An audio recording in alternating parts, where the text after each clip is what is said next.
Good evening, Dominica, the Caribbean, and the rest of the world, and welcome back to our Push Past 10 platform. As you know, this is our number one platform for harnessing the power of technology, international radio, social media, and emerging technologies to leverage the skills and expertise of our Caribbean brothers and sisters around the world with the view towards the benefits of us all. So I am Simone Matthew. Come on in, check in, post a message. Let us know where you're joining us from. Today, we have the honor of having Dr. Thomson Fontaine with us. As many of you may already know, he is currently I believe right now he's in Washington, D.C., but he will be visiting the New York City tri-state area for an important town hall meeting during the course of this week. So he wanted to stop by. I invited him to stop by to kind of tell us about the engagement that he will be having in the next few days. So Dr. Fontaine, welcome to the program. As everyone knows, he's the leader of the main opposition party in Dominica, the United Workers' Party. So he's here to tell us all about his travels to New York and the U.S. This week. So Dr. Fontaine, welcome to the program. Dr. Matthew, it's my pleasure. Thank you so much for having me. And let me say a very good evening to your many viewers. It's certainly an honor for me to be able to talk to you this evening about some very important engagements that are taking place here. Yeah, so guys, as you're coming in, don't forget to share the live. Don't forget, you may not have known we were going to be live today because you're not following Push Past 10. So make sure you're following Push Past 10. You click that notification button so you will know whenever we go live. So again, welcome to the program. I'm Dr. Simone Matthew, and it is great to be able to bring you these programs as we engage Dominicans and Caribbean people around the world for the benefit of our beautiful islands and our Caribbean region. So Dr. Fontaine, you've been on the ground now for a few months, is it? So let us just begin by talking about what you're seeing on the ground in Dominica. So just walk us through, what you're seeing on the ground in Dominica. And I'm going to go ahead and take a couple of minutes and just share the live to invite other folks to join. So what are you seeing on the ground in Dominica? Well, what I'm seeing on the ground, I'm seeing and hearing quite a lot of despair, quite frankly. A number of persons are not happy with their conditions on Dominica.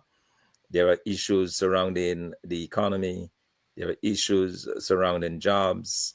There is the big problem of jobs being created in Dominica but not going to Dominicans. People are very concerned about that.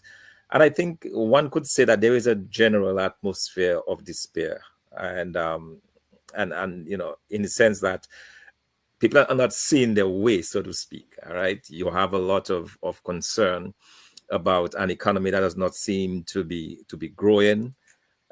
You have a situation where persons who are employed are not really seeing their way. We have in Dominica the saying is from hand to mouth, basically. And those issues come to the fore very, very strongly. When you speak to the average Dominican, you get the sense that they believe that life is passing them by. They don't have the spending power. They are not able to adequately take care of their needs. I'm talking about their day-to-day needs in terms of getting the groceries, in terms of sending their children to school, and those basic essentials that you would want to do without having to worry. That is not what is going on in Dominica. And it's extremely concerning because on a daily basis, you get the complaints, you get people talking about what they're going through, and you get that sense of despair. So if I would put it in one word, I would put it under the banner of despair. That I think is the theme that is most commonly conveyed to me as I talk to people in Dominica. Yeah, absolutely. I can certainly see why that would be the case.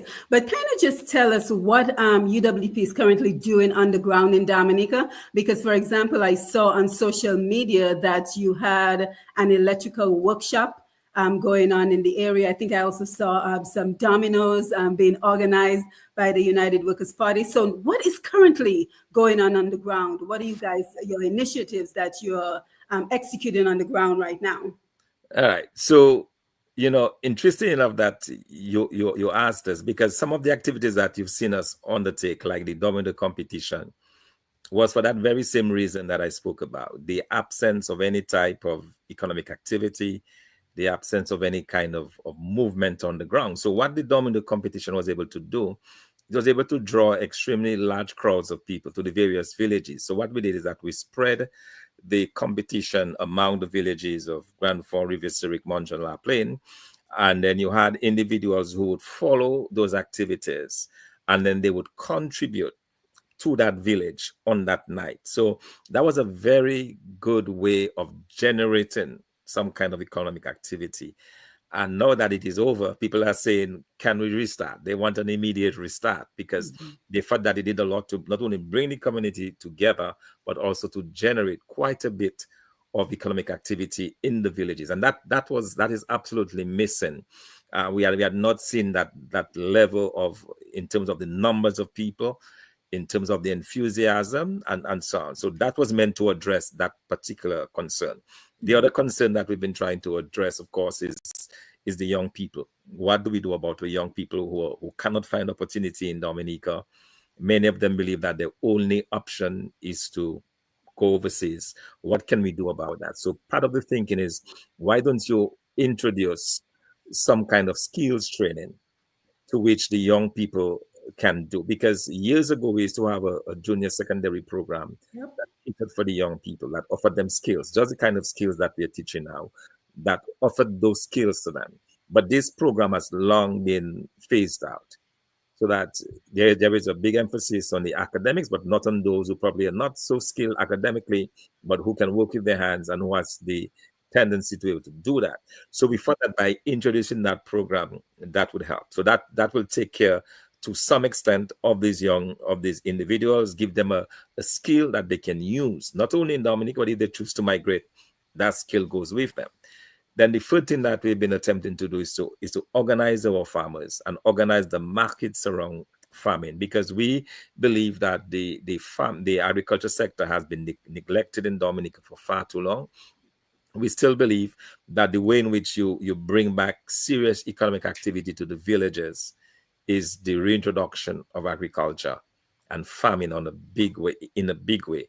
But that is a farming that allows the farmers to be able to sell their products without having to worry too much, so that they know that when they produce, they can focus on producing, but when they do, at the end of that period, they have a ready market for their products. So part of the focus for us right now as a party is to try to see if we can increase the markets for the farmers. But in the meantime, we are organizing the farmer groups, because we believe that is one sure way of having them put their heads together. So one of the first things that we attempted to do when we formed the farmer groups was to help to try to determine what was available.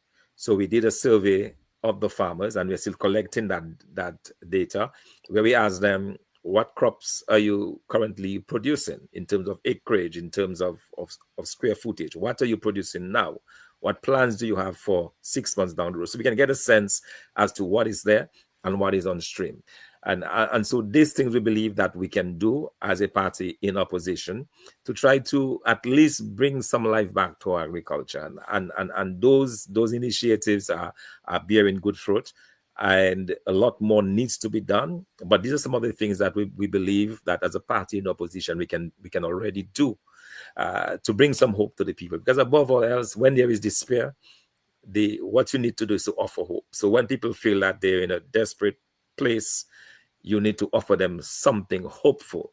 And that is what we are trying to do in a very deliberate way, knowing that if we succeed, that it will bring a lot of relief to a lot of people in the country.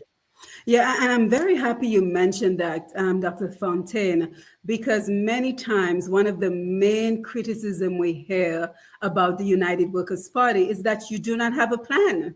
You do not have a plan. So it is wonderful to hear you speak about a strategic plan of how you plan to move Dominica forward, the focus on youth development. So can you tell us anything else that is included in that strategic plan? Because so far we've talked about injections of economic activities in the villages, which is so important because we tend to see a lot of the limited economic opportunities we have focused in Roseau, right? And with agriculture dead, pretty much, what's going on in the villages in terms of stimulating the economy. You also talked about organizing the farmers. And I have to tell you that I'm very happy to be connected to Mr. Banis, who has one of the largest farms. I'm also connected with the Livestock Cooperative in Dominica. So these are all entities that would be happy to be in this conversation with you. So can you tell us anything more about that strategic plan? Because again, we often hear the criticism that UWP doesn't have a plan if they came into power tomorrow. Yeah, well, we do have a plan, and that plan, of course, prioritizes agriculture. But beyond that, and beyond what I've already described, we are trying to see what can we do for the young people of Dominica. And I don't want to offer false hope, but I can tell you that part of the focus is the knowledge industries. How can we attract, for example, companies or institutions that are willing to outsource some of their activities via the web to Dominica, and that is something that we are working on. We are hoping that we can make a breakthrough in that regard, because what that would do is that it would be able to offer opportunities to young people that they don't have to even leave Dominica.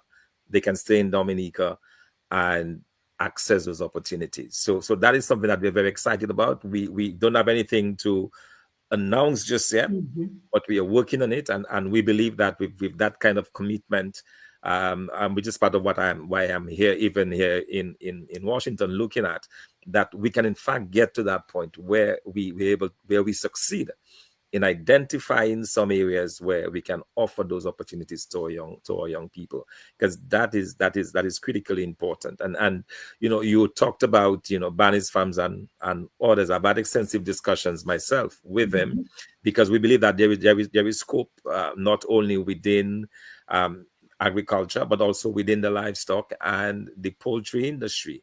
There is some scope, and we are discussing some areas around that. How do you bring more focus on that? So, for example, a few weeks ago, I was approached by a group of about 15 young men from my village, and their question to me was, can you help us, not with a handout, but can you help us to organize a poultry business? We don't want to work in the NAP. We don't think that that's necessarily what we want to do, to be out there cutting grass. But we believe that, we want to do something like a poultry. They are in their minds what they feel could probably generate some revenues for them. And they came seeking some help. So we want to encourage those kinds of efforts. We want to see how we can get them established, get them, going on those things. So these are the kind of activities that we believe will help in the agriculture space. And beyond that, there is some discussions around the water industry. How do we get some of that going? How do we get some of that bottled water? And so there is some things that we are doing. One of the things that we are not constrained by is how far we think. I believe that the more you think about problems, is the more creative solutions you can bring to bear on those problems. And that's the reason why, in the context of Dominica, and having now a very clear understanding, as you said, I was on the ground uninterrupted for the past almost 6 months in Dominica, and then having a very keen sense now as to where the needs are, where the focus needs to be, and having discussions within our party setting, where we have a set of individuals with the like mind, who are seriously concerned about the future of the country, who wants to do something about it. That is where we're headed, and it's a work in progress, but I must say that I'm very excited in terms of what we've identified that can be done. And as time goes along, we'll have more and more to reveal to the public. Yeah, and I would certainly be happy to tap into my own network as well because we have a Petrocarbon George out there in the USVI, and she's creating markets for Dominican produce and Dominica agro-processed products. And for example, she just started importing the banana, no, it's the breadfruit chips from Barnett's Farm in Dominica and taking it beyond Dominica. And that is really what we need. We need opportunities beyond Dominica. And I'm really happy we're having this conversation because when we look at it, we're going to see hundreds, if not thousands, of graduates coming out of school, high school, and college in Dominica, and what are the job opportunities for them? And as someone who works remotely, I work completely online. I can work from anywhere. I work when I go to Dominica. I've gone on cruises and work. So it just speaks to the need to invest in the knowledge industry. I mean, are we seeing any of that being done in Dominica at this point? Well, except for what well, there are a couple concerns. There are a couple companies that are doing that. As you know, we just lost Claire Harbour, which was a leader in that area. We had, and I understand several hundred jobs were lost, regrettably. These are people who are now at their homes, basically back at their parents' home. And and as you talked about the hundreds of students who are graduating, and it is absolutely heartbreaking when you think of the scores of young people who in a few days would be out of school and they're looking around where the opportunities. A few of them may get a chance to probably become a teacher here, there, probably a fireman, probably a police officer. But outside of that, what is there for them to do? And so that's a very real concern. But within the knowledge industry, I believe we stand a very good chance of getting those kinds of opportunities. All right, and the ability to be able to seek this out, and then to write proposals that will be able to attract this, because I believe we have a few good things going for us in Dominica. We have some very bright young people who speak English, which is obviously a big plus for us. And then we also have a very robust communication system. The internet, and we have a fiber system in Dominica that is very robust. So those two things, I think, offer a lot of hope for us. And we've seen countries like India and the Philippines take advantage of this. I mean, India has been able to employ millions of Indians in that knowledge industry. And a lot of those firms are not even in India. A lot of those firms are in Europe and in the United States. So I believe we have a comparative advantage in that space, and putting a lot more emphasis right now is what we're doing on getting into that space very aggressively. And as I said, I hope that will bear fruit. It's a work in progress, but it's something that we absolutely must do to be able to offer some opportunities to our young people. Yeah, and I want to get into, your travels to New York and Washington, but we have so much to unpack that I want to make sure we don't miss anything. And we can already see suggestions coming in on the Facebook Live with Mary Ann Powley saying, how about recycling, canning, drying of fruit, seeds, and nuts? So we're going to speak in a little while, Dr. Fontaine, about how you intend to engage the Dominica diaspora, Dominicans abroad, because it was you who actually told me that we have about 150,000 Dominicans, descendants of Dominica, who are no longer in Dominica. And these are people like you and I who are passionate about, seeing our country grow and thrive and develop, especially our young people. So I want us to talk about that in just a little bit. But the other thing that comes to mind is also, what are your plans for attracting foreign investors? Because as we know, outside of the Chinese who, they're on their own agenda, they hire their own employees, they don't contribute to Social Security in Dominica. So pretty much it's a very one-sided relationship that we have with the Chinese, unfortunately. What are your plans for attracting foreign investment into the country? All right. So those two questions are not unrelated. They're actually very much related. And I'm very much intrigued by the diaspora component and the part that they can play. In fact, I did some very serious research work just on that area, how diasporas can contribute to the country's development. And I've been called upon by the International Migration Institute, for example, to talk about my findings. George Washington University also asked to get access to the work that I have done. So there is a big understanding on my part, at least having done that research, of how we can in fact go after a diaspora, a Dominican diaspora that has resources.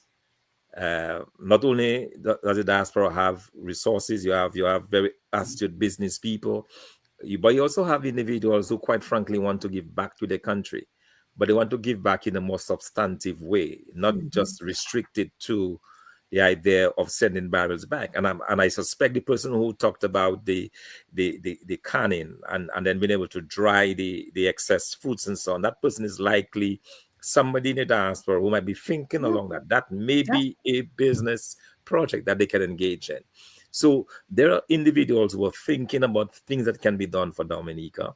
They may have some resources, they reside in the diaspora. Then how do we reach out to them? How do we, for example, if they're not able to do it by themselves, how can we get 5, 6, 7, 10 individuals in a diaspora to combine, set up a small company, and work on creating some opportunities in Dominica? So I am of the firm belief that we can have foreign direct investment coming from our own people. Now, bear in mind, countries, we saw the tremendous growth of China only after the Chinese diaspora, those who had gone out overseas to study and so on, came back into China. They were the ones who began to open the businesses. They were the ones who began to bring in foreign investment back with them into India, tap into the manufacturers in the United States and so on, and brought a lot of that back to India. That effort was led predominantly by the Chinese diaspora. So there is a lesson for that in that for us. And bear in mind, we have Dominicans who are very passionate, and that's the other thing that we must tap into. Dominicans who are extremely passionate about their country and who want to do something. So I believe it's a matter of organizing that desire, organizing those resources, and bringing them to bear in focused areas. So as a party that is looking to be in government, one of the things that we'll be looking at is to be able to identify areas within the economy that we believe would be well suited for investment by our diaspora. And with that, we'll be able to give incentives. We'll be able to make resources available through the aid bank in Dominica, be able to lend, have a special facility within that institution, that if you have a set of Dominicans in the diaspora who have the idea or who have even just partial spending or partial capital, can then access at reasonable rates the rest of the money that they need to see the growth of the business. So that is something that we believe, and that's one of the things that I need, that we are looking to talk to our diaspora about, because we want them to be more actively involved in what is going on in Dominica, not just politically, not just in voting. I know a lot of passions are raised when people talk about voting in Dominica. That is all good, but what is good is what is equally as good is if you can get Dominicans who have the means, who have the desire to be able to do those types of investments. We believe that if we're able to capture that in a very substantive way, that is another area that we can see very good growth and contribute very much to our level of growth in Dominica. Yeah, and that speaks very well in terms of diaspora relationships, because we still, unfortunately, so unfortunate, have this huge divide between Dominicans who live in Dominica and Dominicans who live overseas, with the attitude of many, I'm speaking from my own personal experiences, of many who will simply look at you and say, you left. And I think to myself, guess what? If I didn't leave the mortgage that I'm paying to be able to pay you to be in the bank, to keep you employed, and all the other remittances that I'm sending to Dominica, I couldn't do it. Right? Because when you hear Dominicans working for $1,500 a month EC, right? How are you even supposed to survive on $1,500 a month? And then to hear the Prime Minister say you should be able to save $200 from that money. It's just absolutely ridiculous. Saving $200 after a year, you have $2,400. Right. So it just speaks of how disconnected he comes across when he utters those words. But the other thing as well, Dr. Fontaine, is I have this tremendous database. I've been doing roots connections on Q95 for about going on 4 years. Actually, today's the anniversary. Wow, today's Congratulations. That's great May stuff. 12th. Congratulations. Today's Yes, May yes, 12th. So today is the indeed. fourth anniversary. So how telling that we're having this program today.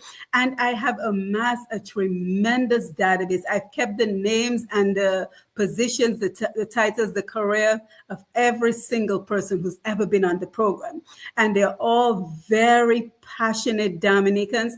I will give you an example. The last program we just had about 2 weeks ago, it was with Dr. Rosette Rabes. She is Oh, actually was it? an expert. She's actually an expert in project management and being a passionate Dominican who all of us go away, we get our expertise, we get our education, and then what is the next thing we think about? How can I use this to develop my country? She has turned her passion for project management into teaching Dominican young people life skills. Right? So we have so many. She is just one out of 4 years of folks that I have interviewed who are prepared to contribute in a meaningful way to have a positive impact on Dominica. So again, we do have the resources out there in terms of folks who are ready to contribute in a meaningful way. This is awesome, man. This is really great to hear. And I think I went to school together with Rosa. I think Oh, we had six you months did. together. Yes, yes, Right, right. absolutely. And I've not seen her since Mhm, then, since that time. But yeah, but it's good to know that we have Dominicans who mhm, are committed, and that's what I'm saying. That is a tremendous result mhm. resource Resource. that should be tapped into. And it's unfortunate that up to now, it seems that the only use that our government has for the diaspora is to come and vote. But it should not be limited just to that. I believe that there are people who have the means, who have the desire, but that needs to be channeled.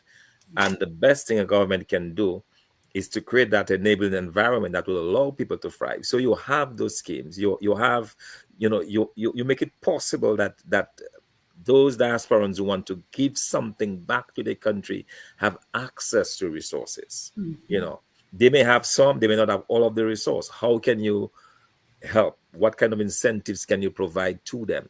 How can you encourage that thing? And that is where government comes in. And that is something that a United Workers Party Team Dominica government will be focused on specifically and heavily, because we believe that that is one way to generate jobs within the country, to do some of those things that you talked about, probably do some canning industry, probably do some water projects, probably, do something to preserve all of those fruits that we have and to reduce spoilage and waste and so on. Mhm. So many things that can be done. And even when we did our economic summit last year, it's already a year since we did Wow. our economic Ready, yeah. summit, approaching the year.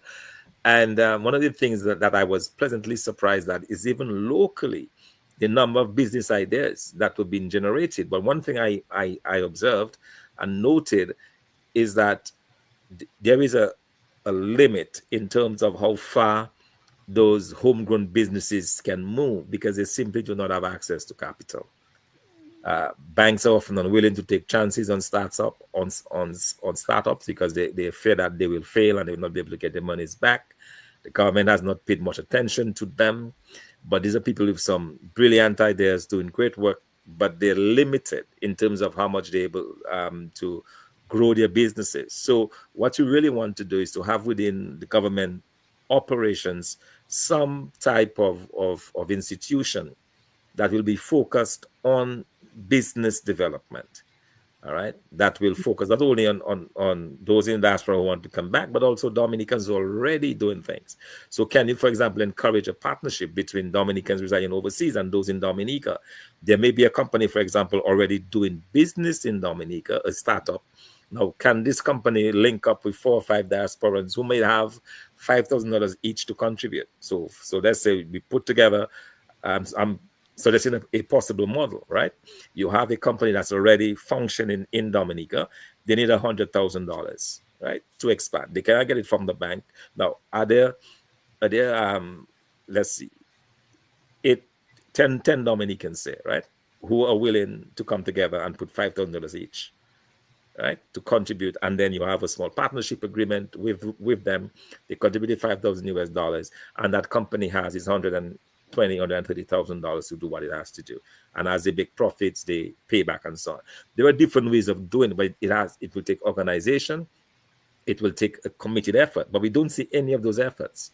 But I'm suggesting to you today that is the direction in which you want to go, because you want to be able to harness the resources of the diaspora towards economic development. And again, where we see the active engagement of diasporans in the affairs of a country, we see that country growing, we see that country developing quicker than those where the diasporans are not as involved. Mm-hmm. Yeah, and it just speaks to the lack of engagement with the diaspora, because I'm sitting here listening to you as a world-renowned economist, and you're not really being called upon to engage in a meaningful way. And then the other example that comes to mind very quickly is, after all these years of talks about the cannabis industry, finally we're hearing that a committee or something has been put into place. And I was quite outraged because, again, folks I've interviewed along the way, we have the likes of Dr. Marshall Emmanuel in Jamaica, who is at the forefront of the cannabis industry. We have the likes of Mr. Elvis Papi Edwards out here in Colorado, who is at the head of the cannabis. And these are not people that the government are not aware of. Because as a matter of fact, Elvis actually sent them a proposal many, many years ago. Yeah, he was in Dominica. He came physically to Dominica to defend this place. And they are not invited to engage. Yeah. They're not invited to engage when we talk about building a cannabis industry. So what does that say in terms of the willingness to engage Dominicans overseas in the development of their own country? Yeah, I think it's really a mindset problem, and it is something that you have to believe in. And as a government, you should not feel that people are necessarily coming to steal your thunder or steal your fame. These are people who want to give back genuinely to their country. Mm-hmm. Why not create the enabling environment? That's all they're asking for. Mm-hmm. Create the environment that will allow these individuals to give back in a meaningful way. And I believe that this can be done. And that's an area that will be focused on very, very heavily. Mm-hmm. Yeah, and I missed one, because we have them all over the world, because I just remember I interviewed Brandon Williams in Canada. And he's been winning all sorts of international awards for cannabis. So, there is work to be done. But you're saying none of these individuals have been asked to be part of what is going on in Yes, I know all of them, and none of them have been invited. So, I leave it to the audience to figure out what that is about, because we still get the sense that oftentimes we are viewed as wanting to control and run Dominica via remote control. Is that what they said about us? Okay, let's yeah. That is unfortunate. That is just really unfortunate. The Dominican diaspora has a lot to offer. Mm-hmm. A lot to offer. Yeah, absolutely. So guys, I see you coming in on Facebook. Remember, if you want to be acknowledged for being here, simply post a comment, say good evening, say where you're joining us from, and I'll be happy to acknowledge you. So your travels, Dr. Fontaine. So currently you're in Washington, D.C. How is that going? Are you meeting with high-level officials? What is the goal of your trip to Washington, D.C.? And then we'll go into New York and the tri-state area. All right. I can't give much information, just to say that there are some engagements ongoing here in Washington. Part of it, as I said, was to talk to see how we can advance the idea of this knowledge-based industry, and how we can interest some players to help us get this going. That is part of it. In addition, we'll be meeting with the Dominican diaspora there in Washington, D.C., in the Washington, D.C. area tomorrow evening. And thereafter, we meet with those in New York and the tri-state area on Friday. In fact, there was something there. There is at least two individuals who said that they were going to come. One from Miami and one, I believe, from Tampa, who indicated that they were going to fly to New York on Friday to be a part of this meeting. That shows the interest that has been generated. And like I said, we want to engage them in a very meaningful way. And I'm sure we'll discuss discuss the issue of elections and so on. But I think beyond that, to me, that engagement is to really appeal to the Dominican diaspora to consider Dominica. Think about investing in Dominica. Think about making Dominica your retirement home. Too many times I meet Dominicans who say, I want to retire in the Caribbean, but I'm looking at St. Lucia. Yes. I'm looking at Grenada. And I just had a friend who moved to St. Dominica. Kitts. I had a friend who just moved to St. Kitts. Here we go. Yeah. And I'm like, why didn't you move to Dominica? She's like, because there's no opportunities for me in Dominica. Yeah. And they feel that Dominica is not ready with the health system, all the rest of it. So these are some of the things that has to be tackled, some of the issues that need to be tackled. But I believe that if we begin to listen to what the diaspora has to say, listen to the ideas, listen to what they want to see, then that will help us as we formulate policy, as we look forward to being the next government. We want to hear from the diaspora because we believe that they have a critical part to play. Somebody said to me, why are you in the United States? Why not just spend all that time trying to win the votes in Dominica? But I believe we can walk and chew gum at the same time. We can whistle and work. While we work, we can whistle. So in a way, it's about ensuring that you engage the diaspora and that they are tuned in to the vision of where you want to see the country going, and get that support from them. Mm-hmm. Yeah, absolutely. So Peter Thomas, good evening to you. He's watching from St. Croix, USVI. He said I could not miss this conversation. And Not Nice, Isidore, good evening to you both. So guys, thank you for being here. If you're just joining us, we're here with Dr. Thomson Fontaine, and we're talking about a town hall meeting scheduled for New York this Friday, 6:30 p.m. And it is join us for a Dominica-focused engagement to discuss pressing political, social, and economic issues affecting our homeland. And that is going to be at 3813 Boston Road, Bronx, New York, 10466. So again, 3813 Boston Road, Bronx, New York, 10466. Good evening to my mom, Medina Senhouse. She's here with us. So what can we expect during that town hall meeting, Dr. Fontaine? Will it be you? Will it be others from the UWP? What can we expect at that meeting on Friday? Yeah, well, what we're looking for is a robust engagement with the diaspora in that area. We really want to have a frank discussion.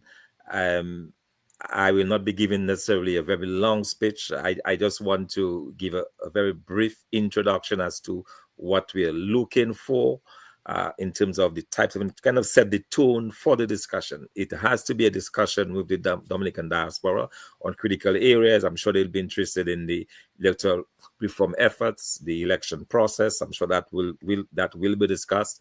But as I said, beyond this, I want to discuss and I wish to discuss with them what role they see for themselves in a future Dominica, and to really rekindle that interest in Dominica. I know sometimes we spend a lot of time, we bash the country, we decide to settle elsewhere. When we want to get back out of the United States, we settle elsewhere and so on. But maybe there is an opportunity to rethink Dominica, focus more on Dominica, and let us look at more a solutions-based approach. How do we solve this? How do we solve the issues that we have? How do we work around those issues that we have? And I think that is where I would like to see those discussions go on Friday, and I'm very excited about it. Very excited about the prospects, and looking forward very much to that discussion. Yeah, absolutely. And I think it's a brilliant idea to listen more than you speak, because many times, politicians speak at us, not with us. So I think that is a wonderful idea to listen to what and how people want to contribute to Dominica. But are you planning on doing other tours? I mean, I'm in Atlanta. Are you going to come my way? Yeah, absolutely. The plan is not this time, but we are planning most likely over the summer. We're talking about most likely during late July, August. A team from a group from the United Workers' Party will do that. We'll do Toronto, Miami, a few other cities around the United States, as well as the U.S. Virgin Islands, St. Martin, and so on, as part of that diaspora engagement. We plan to do that, and that will be coming out. We'll arrange a schedule, because even today, somebody was asking about St. Thomas when they saw that we were going to be in New York. Are you coming to St. Thomas? The answer is yes, we will do that, but it will be later. July, August period. Mm-hmm. Yeah. But what do you say to those who say, Dr. Fontaine, why, for example, is that money not being used, the money you're using for travels, not being used to support Dominica? And when I hear questions like that, what comes to my mind is that dependency syndrome, which is very concerning to me, because it seems like the greatest damage that has been done to Dominica is the damage to the psyche of the people. And I always go back to that example you speak so eloquently of the young boy who said, why go to school when my mom can go and beg the prime minister for money? So how are you going to get past that dependency syndrome that has now been instilled in Dominicans for the last 2 decades, 20 years of dependency? How do you plan on breaking that cycle of dependency to where people are back to what you and I grew up on in Dominica, the work ethic, the by the sweat of thy brow man shall eat? How do you plan on breaking that dependency syndrome? Yeah, that is something that was taught by the Dominican Labour Party, and now it's very hard to break. Yes. But I guess the assumption there is that whatever I spent, let's say $2,000 I spent coming up here, I could have given it to somebody in Dominica. But think of it a different way. With this $2,000, I can engage the diaspora, and I can probably be at the end of that discussion, be able to get some people committed to focusing on doing some projects in Dominica, so that this $2,000 becomes several hundred thousands of dollars. So I prefer to think of it that way, as again, but it is definitely not a waste of resources. When we engage with people to see how we can get business, as I said, in the knowledge industry area, the outsourcing aspect of it, when you sit across a desk and discuss these issues with interested persons, if that bears fruit, then your initial investment, if you'd given it away in Dominica, would be gone. So I believe that we need to very much move away from this, as I said, this dependency syndrome, and really find creative ways to do new things, create opportunities, delve into projects, strengthen existing projects, find new sources of funding, find new sources of capital, find new ways of doing it. I believe that our energies and efforts would be a lot better spent that way, rather than giving somebody a fish. And we all know the adage of the fish and teaching the others to fish. So it is very important for me that focus remains, and those types of engagements continue. And also, I think it's important to let the diaspora, those in the diaspora, understand that we value them as Dominicans. We value their input. Let us remind everyone that the diaspora population are the ones that have been able to keep Dominica afloat all of those years. We are now, the level of remittances coming into Dominica. By that I mean the amount of money that is sent in to Dominica from families in the United States, in the United Kingdom, and elsewhere, is 10, 15 times the amount of money that is made from exports in Dominica, or even from the tourism product. It is many times that. So that, in a way, is what is keeping the country together, the diaspora. The same individuals that we love to hate, they're the ones that are supporting their parents. They're the ones that are paying the school fees for their families in Dominica. They're the ones who might be buying the books for a niece or a nephew and so on. We have to understand that is a critical part of why the country Dominica continues, and it is not broken beyond where it is. It's because of the diaspora support, people sending in their barrels of goods, people doing all of those things. That is what it is, and so we need to show that appreciation and love for the diaspora, and understand that they're not simply there to prop up a government, and that should not be the role of the diaspora necessarily, but it should be a role of ensuring that they take part, a meaningful part in the country's development, and that those efforts are encouraged and enlarged as far as possible. Mm-hmm. Yeah, absolutely. And I missed someone. Bernie Ryan, thank you for being here on the program with us. Dr. Fontaine, the last question, because I know you have a very busy schedule. You were actually on another meeting while we were trying to connect. So I know your schedule is very busy. So I want you again to thank you for taking time off to engage with our audience this evening and to kind of share your plans. Because again, too many times we get the misinformation that United Workers Party has no plans. And so I'm happy we were able to debunk that tonight and to kind of just, you can't reveal all your plans because we all know what happens when you speak too much, but to be able to give us some sense of, the direction that the United Workers Party of Dominica is trying to take the country. But just as I am concerned about that dependency syndrome in Dominica, Dr. Fontaine, I'm concerned about our youth. I'm concerned about our young men in particular.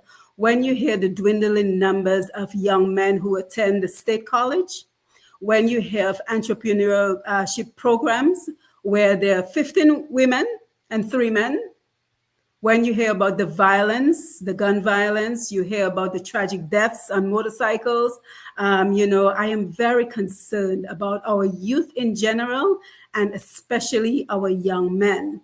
What is the plan? What is the plan with UWP for reaching out, for engaging our young people, bringing them into the fold and letting them know that you have a voice? We're listening to you. We want to engage with you as well. What is the plan UWP has for bringing our young people into the fold?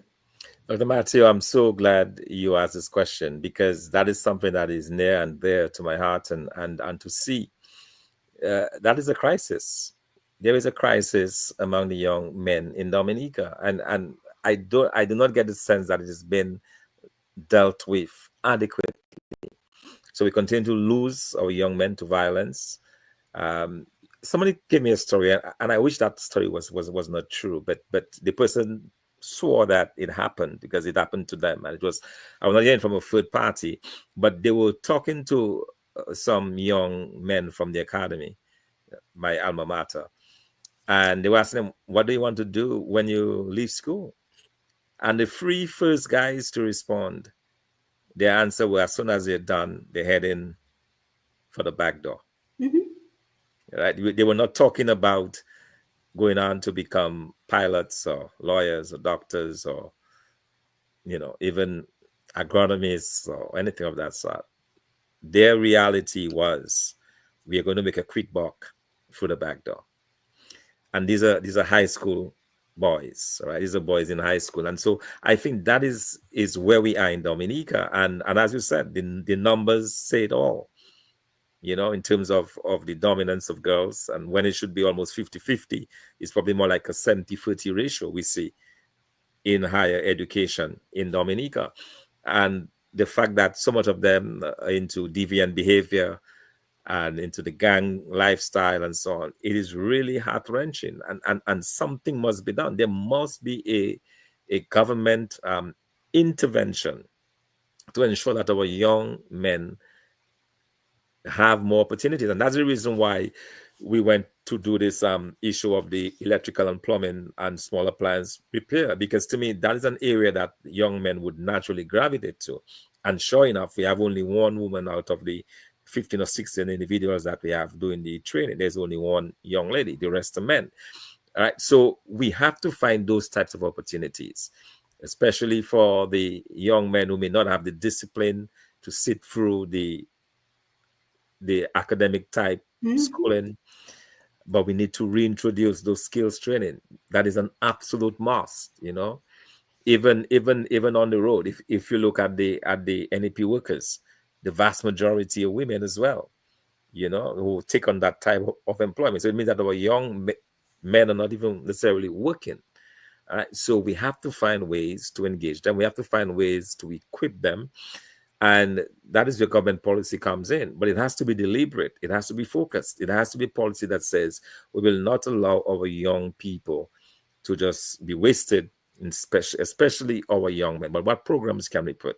And that's why I make a very strong appeal to reintroduce those skills, this skills training that will allow that opportunity to re-engineer the national employment program that will be more focused on skill building so that more young men can be attracted and people can have skills that they can move on later on and they can transfer to other things. So that's the kind of focus that we must give, because I fear that in the absence of this, we'll get to a stage where our young people would have, our young men in particular, would have completely disappeared. And too many of our young men are dying. Yeah, Too yeah. many of our young men are dying needlessly. And it just speaks to the desperation when you hear they're not even thinking of legal ways to get out of Dominica. It speaks to the desperation when you hear a young man say, by any means necessary, if it means taking backdoor, which, I have viewers from around the world. So that means getting out of Dominica and entering a country illegally. That's what the backdoor means. It speaks to the desperation of the young people in Dominica, that they simply do not see a future for themselves in Dominica. So by any means necessary, they're willing to get out of Dominica. Yeah, so but that can be reversed, and again, the Yes. way you reverse that, you need to create jobs, and part of the problems in Dominica, it has not created those jobs for the young people, so they're finding creative ways, whether it's through drugs, through the gangs, and other ways to earn a living. But if you're able to create good paying jobs, if you're able to tap into the knowledge industry, if you're able to encourage them to work and find the work for them, then we believe we can begin to turn the tide. But it has to be a concerted policy engagement. It has to be an effort. It has to be an acknowledgement on the part of everyone that we do have a crisis of the young men in Dominica, and that we have to find creative ways of dealing with that particular issue. Yeah, and I just have one more question before we wind down, Dr. Fontaine, but let me acknowledge Anthony Simon is watching in Calabishi. He says, good evening from Calabishi, listening. Hi, Anthony, thank you for being here. And he also says, curbing the sale of alcohol to underage children would be a start. A very good point, Anthony. Tanya Dixon, my friend, nice to see you, my friend. She says, I agree, we need a school for skills training, but will there be appropriate paying jobs for the youth to apply the skills training they receive? So I think that's a good question from Ms. Tanya Dixon. Yeah, and that is why we talked about how you re-energize the agriculture sector. Because if you re-energize the agriculture sector, you're going to have individuals working there. If you re-energize the manufacturing sector, you're going to have need for electricians. You're going to have need for mechanics. You're going to have need for persons who can do advertising and marketing and accounting, computer skills, right? So if you are able to engage those pillars of the economy, tourism, agriculture, manufacturing, you will create the necessary jobs for those individuals to step right into. So it goes hand in hand. It has to be a holistic approach, a complete approach to the whole thing. But it is possible. It is absolutely possible. Yeah, thank you for the question, Tanya. So yes, the final question, Dr. Fontaine, is I know that you have committed to revealing what is in the MOU that was signed between the government of Dominica and the Chinese government. But it begs the question, yes, revealing it and making it transparent to the public is important. But how would you, for example, change some of what is already ingrained in that policy? For example, speaking about jobs, we know that the Chinese have several projects. Just about every major project in Dominica is Chinese, but the bigger concern as well is the fact that they bring in their own employees, so that the jobs are not available to our local Dominicans, right? So what would be your plan to reverse that, to ensure that Dominicans are meaningfully employed as part of this project, if it's already in the MOU? That can be solved relatively easily. Okay. In the sense that when you do a contract, and the fact is the monies are coming from the sale of the CVI product. So it means that the government of Dominica is hiring a firm to do the construction of the international airport.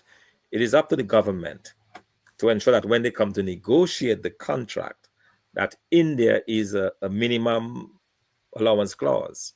By that I mean that there must be a minimum amount of Dominicans hired on this job. That has to be an important clause in the contract. That is how you deal with that issue.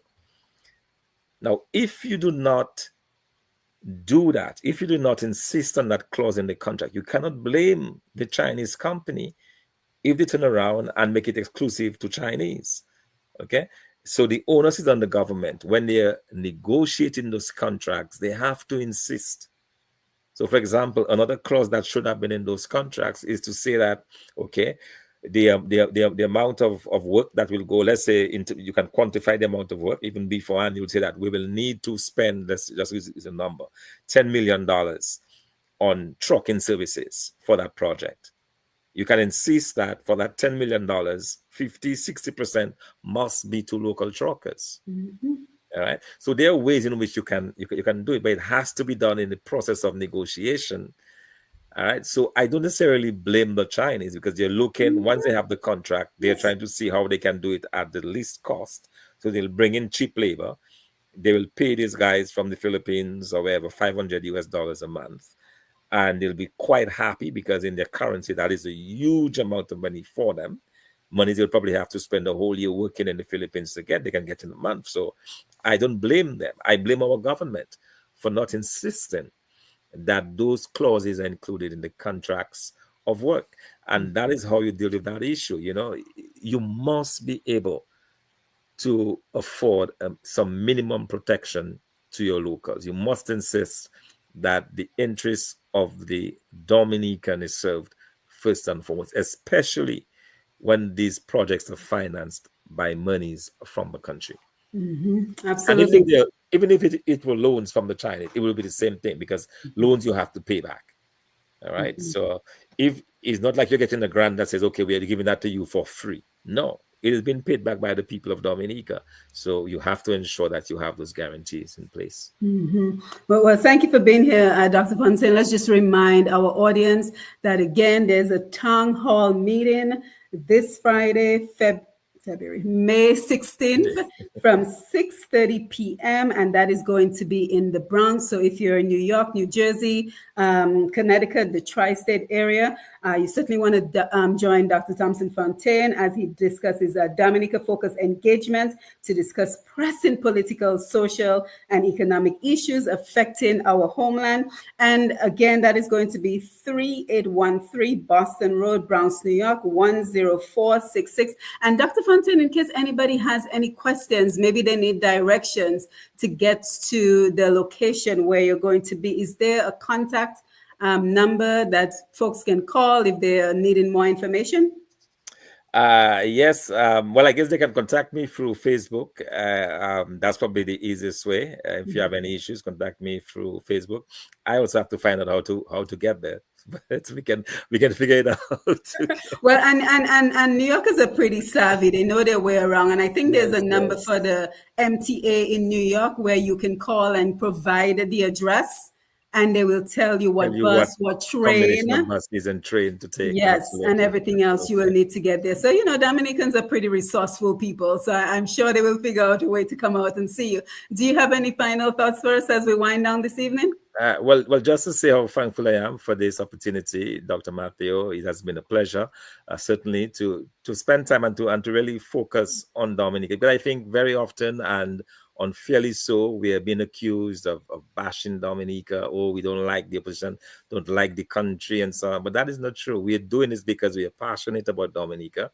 We are doing this because we love our country. Some of us have given up opportunities overseas to be back in Dominica. So we will not go for that sacrifice if we hated our country. We're doing this because of love of country. It is unfortunate that our political system is as it is, that has created enemies, it's created enmity. So one individual, for example, whom I've never spoken to, sends me a very nasty text. And I'm like, bro, I don't even know you. You don't even know me. But because of politics, you are weighing down on me, all sorts of things, and you don't even know who I am. So it's unfortunate that is where we are with the politics in Dominica. I don't know if we can change this overnight, but certainly a United Workers' Party Team Dominica government will certainly change the atmosphere of politicking in Dominica. We'll be moving away from the tradition of handouts and dependence on government to one in which we create opportunities for people. We want people to work first and foremost. And the few people who are not able to work will be supported by an independent welfare system that will not ask you who you're going to vote for to get rewarded, but it will be done on need.